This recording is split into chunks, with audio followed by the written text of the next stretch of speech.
Welcome to my channel biology geek. हम लोग continuity of life में इनहेरिटेंस चैप्टर पढ़ रहे थे, जिसका हमारा जो टॉपिक एक रह गया था प्रीवियस क्लास में भी हमने उसको देखा, वो था क्रोमोसोम्स एंड जीन्स। कोशिश करेंगे आज उसको कवर अप करने की, अदरवाइज हम इसको नेक्स्ट लेक्चर तक जो है वो कंटिन्यू करेंगे।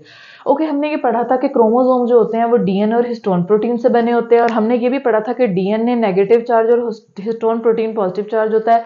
इस वजह से ही ये हाईली कंडेंस होते हैं, हाईली रैप्ड होते हैं। और हमने पढ़ा था कि इनके दरमियान जो लिंकर डीएनए होता है वो बेसिकली क्या कर रहा होता है, इन्हें बीड लाइक अपीयरेंस जो है वो दे रहा होता है। वो कहता है कि इसमें बेसिकली जो डीएनए है वो क्या है, हेरिडिटरी मटेरियल है।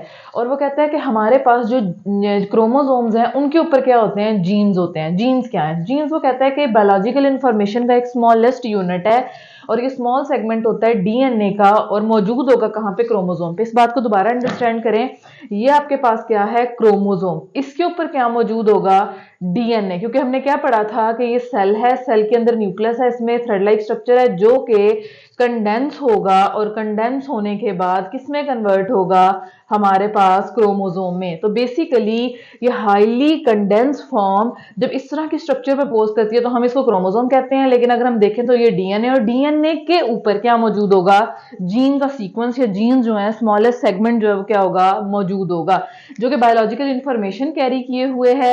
हम कहते हैं small segment of DNA chromosome पे मौजूद होगा, जो कि उसको हम क्या कहेंगे, जीन्स कहेंगे। बेसिकली ये हेरिडिटरी इंफॉर्मेशन स्टोर किए हुए होता है। हमारे पास जो जीन्स होते हैं वो ऑलवेज पेयर की फॉर्म में होते होंगे, और इनके पार्टनर जो होते हैं, यानी कि पेयर यही होगा ना कि सपोज कोई भी मैं अल्फाबेटिकली लेटर से शो कर देती हूँ, ये पेयर हो गया, ये एक हो गया और ये सेकंड। तो ये कहता है कि हमेशा जीन्स किस फॉर्म में मौजूद होंगे, पेयर की फॉर्म में। और ये क्या है, जो पेयर्स है, जो सिंगल पार्टनर है, इसको हम क्या कहेंगे, एलील कहेंगे।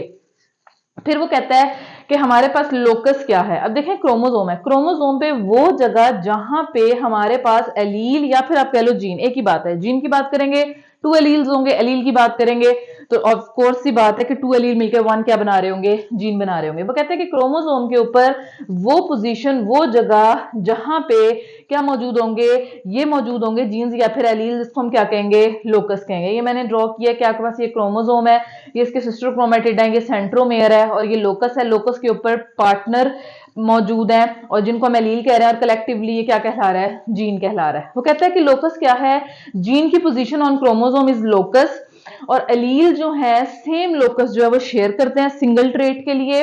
फिर उसके बाद वो कहता है कि क्रोमोसोम जो हैं वो क्या है, होमोलोगस पेयर के अंदर, क्रोमोसोम नॉर्मली होमोलोगस पेयर में मौजूद होते हैं, जिसकी वजह से हर क्रोमोसोम के होमोलोग पेयर के ऊपर क्या होंगे, आइडेंटिकल एलील्स या फिर आइडेंटिकल जीन्स होंगे। फॉर एग्जांपल, एक होमोलोग आप कह लेंगे क्रोमोसोम के ऊपर अगर हाइट का जीन मौजूद है, तो दूसरे होमोलोग पेयर के ऊपर भी क्या मौजूद होगा, हाइट का जीन ही मौजूद होगा, ताकि जब वो ओवरलैप करें, कंबाइन हो, तो वो क्या करें, जो भी ट्रेट है, शॉर्ट, टॉल, मीडियम, तो उसको क्या करें, बैलेंस रखें। उसके बाद वो कहता है कि हमारे पास occupy corresponding loci on these homologous chromosome. फिर वो कहता है कि समटाइम्स कुछ जीन्स जो होते हैं ना, वो एक से ज्यादा एलील्स की फॉर्म में भी मौजूद होते हैं, जिनको हम क्या कह रहे होते हैं, मल्टीपल एलील्स जो हैं वो हम क्या कह रहे होते हैं, कह रहे होते हैं। फिर वो कहता है इसमें आपके पास एबीओ ग्रुप की एग्जांपल आ जाती है, फर्दर हम इसको देखेंगे भी, डिस्कस भी करेंगे।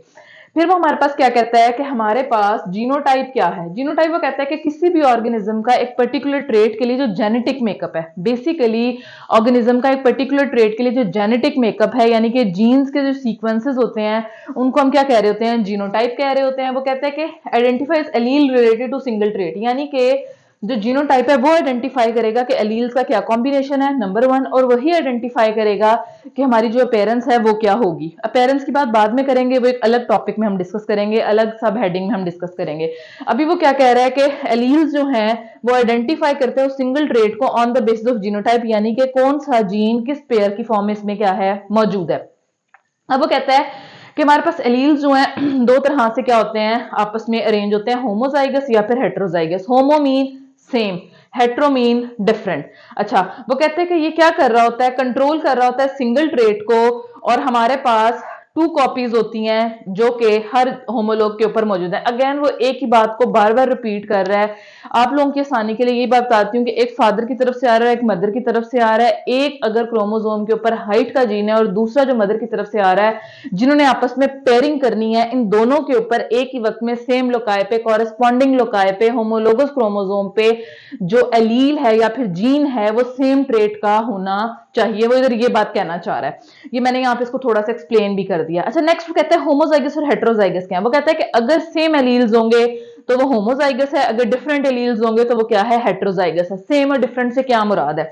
अब देखिए मैंने यहाँ पे इस चीज को एक्सप्लेन किया है। देखिए मैंने नॉर्मली हम जो जीन्स या एलील्स होते हैं उनको ना अल्फाबेट से रिप्रेजेंट कर रहे होते हैं। देखिए मैंने यहाँ दोनों कैपिटल अल्फाबेट शो किए हैं। जब ये कैपिटल अल्फाबेट्स होंगे तो ये हमारे पास होमोजाइगस कंडीशन है। जब ये दोनों रिसेसिव होंगे ये हमारे पास क्या है, होमोजाइगस कंडीशन है। लेकिन जब एक कैपिटल और एक स्मॉल लेटर होगा तो ये हमारे पास क्या है, आप कह लेंगे हेट्रोजाइगस कंडीशन है। मैंने इसमें कहा कि कॉपीज ऑफ सेम एलील, और ये क्या है, 2 डिफरेंट एलील्स। ये अब डिफरेंट एलील है। फॉर एग्जांपल मैं हाइट की ही बात कर रही हूं, जब से मैंने क्लास स्टार्ट किया है मैं कह देती हूं कि ये जो हमारे पास कैपिटल ए है ये टॉल हाइट को रिप्रेजेंट कर रहा है, स्मॉल ए जो है ये स्मॉल हाइट को क्या कर रहा है, रिप्रेजेंट कर रहा है। ये हमारे पास क्या है, होमोजाइगस। ये हमारे पास क्या है, ये दोनों हमारे पास क्या है, होमोजाइगस, और ये क्या है, हेट्रोजाइगस। अब इसमें भी फिर क्या आ जाते हैं, dominant and the other one is the recessive. एक हमारे पास क्या आ जाता है, डोमिनेंट आ जाता है, और एक हमारे पास क्या आ जाता है, रिसेसिव आ जाता है। डोमिनेंट क्या है, यानी कि जो डोमिनेट करेगा। अब फॉर एग्जांपल ये हमारे पास दोनों क्या है, कैपिटल है, इसका मतलब है कि डोमिनेट कर रहे हैं। यानी कि अगर किसी भी इंडिविजुअल के अंदर दोनों कैपिटल अल्फाबेट होंगे तो वो डोमिनेंट होमोजाइगस होगा, यानी कि उसकी हाइट क्या होगी, टॉल होगी। अगर हमारे पास दोनों क्या होंगे, स्मॉल ए होंगे तो ये रिसेसिव होगा, यानी कि टॉल हाइट नहीं होगी, उसकी ऑपोजिट क्या होगी, स्मॉल हाइट होगी, तो हम इसको क्या कहेंगे, रिसेसिव होमोजाइगस कहेंगे। हेट्रोजाइगस में क्या होता है, एक इसमें डोमिनेंट एलील होगा, एक इसमें क्या होगा, रिसेसिव एलील होगा, लेकिन एक्सप्रेस कौन सा होगा, जो कि क्या होगा, डोमिनेंट। यानी कि इन दोनों की हाइट क्या होगी, टॉल, जबकि इस वाले की क्या होगी, स्मॉल। ये था homozygous, heterozygous, dominant, recessive, gene, chromosomes, locus, genotype. इन चीजों को हमने आज डिस्कस किया। बाकी जो इसमें चीजें रह गई हैं हम उनको नेक्स्ट क्लास में डिस्कस करेंगे।